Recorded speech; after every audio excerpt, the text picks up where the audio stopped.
All new at 6 tonight, the fate of Cuba is uncertain. The Trump administration suggests a takeover is possible, along with reports of a potential economic deal with the island nation.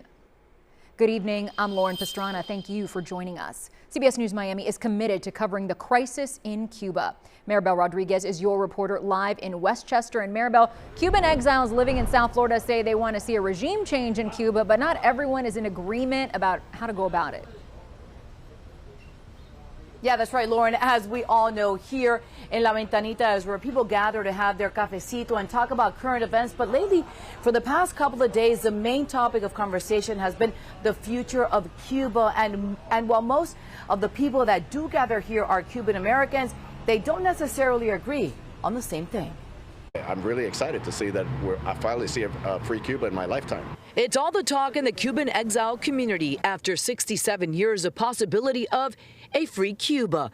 This just days after President Donald Trump declared the U.S. is actively pursuing change in Cuba. I think there is a lot of hope and change for Cuba. Meanwhile, today at the White House, the president's made it quite clear it's his belief, based on fact, that the Cuban regime is bound to fall. The country is obviously in a very weak place, economically speaking. The people are crying out for help, and the president believes and knows that the Cuban regime wants a deal. According to a report from USA Today, the Trump administration is in talks with Cuba to create an economic deal that would ease sanctions between the U.S. and Cuba. They've been suffering for so many years. I mean, I think economically it'll open up jobs and open up opportunities for a lot of people. But not everyone is convinced this alleged deal is the right way to go. I think that they should really go in and just, take the Castros out, take Raul Castro out. President Donald Trump was in Doral on Monday with Cuba's future on his mind.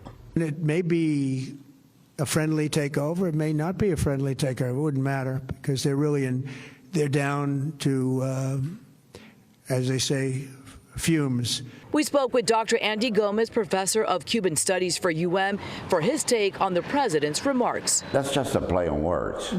The not friendly part is, we're going to go get you, or we're going to invade Cuba, or we're going to bombard Cuba. None of that is going to happen. But if there's one thing all Cuban Americans can agree on is they are ready for a change. It's been 67 years of misery and devastation to a beautiful country, so it's time for a change.